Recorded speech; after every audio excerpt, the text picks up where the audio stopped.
Welcome to Ranjita creative ওয়ার্ল্ডে। সবাই তোমরা কেমন আছো? আশা করি খুব ভালো আছো। আজকে তো রথযাত্রা, তো তবুও এখানে প্র্যাকটিস হবে। আজকে প্র্যাকটিস অফ নেই। এখন আমি চলে এসেছি সকালবেলা ছেলেদেরকে প্র্যাকটিসে নিয়ে। তো এখানে প্র্যাকটিস চলছে। এবার আমরা চলে যাব চা খেতে।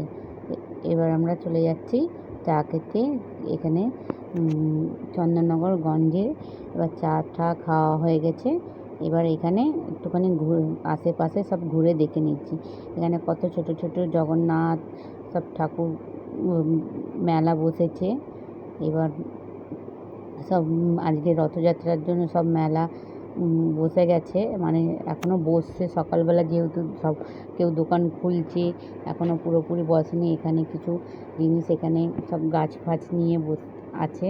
এখানে গাছও বিক্রি হয়, অনেক রকমের ফুলের গাছ, যেরকম গাছ বাড়িতে লাগাবে। এখানে বাদাম নিয়ে বসে গেছে।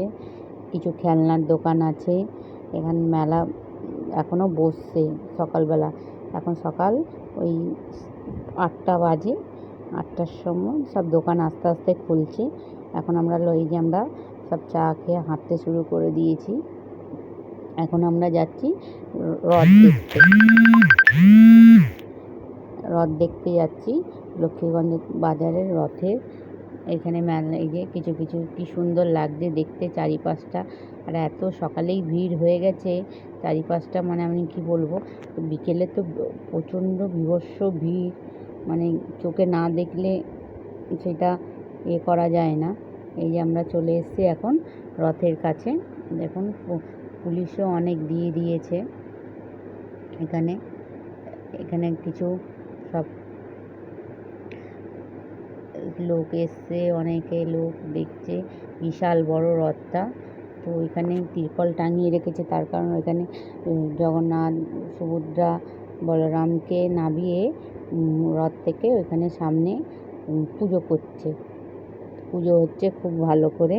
এখানে এত সুন্দর পুজো হচ্ছে, মানে সবাই দেখছে। এই যে কি সুন্দর পুজো হচ্ছে। পুজো করে তারপরে রথে তুলে রথকে টানা হবে। এটা চন্দননগর লক্ষ্মীগঞ্জ বাজার। তোমাদের কেমন লাগলো ভিডিওটা অবশ্যই কমেন্ট করে জানাবে।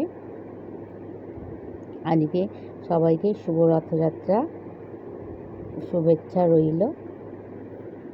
সবাইকে ধন্যবাদ। টাটা।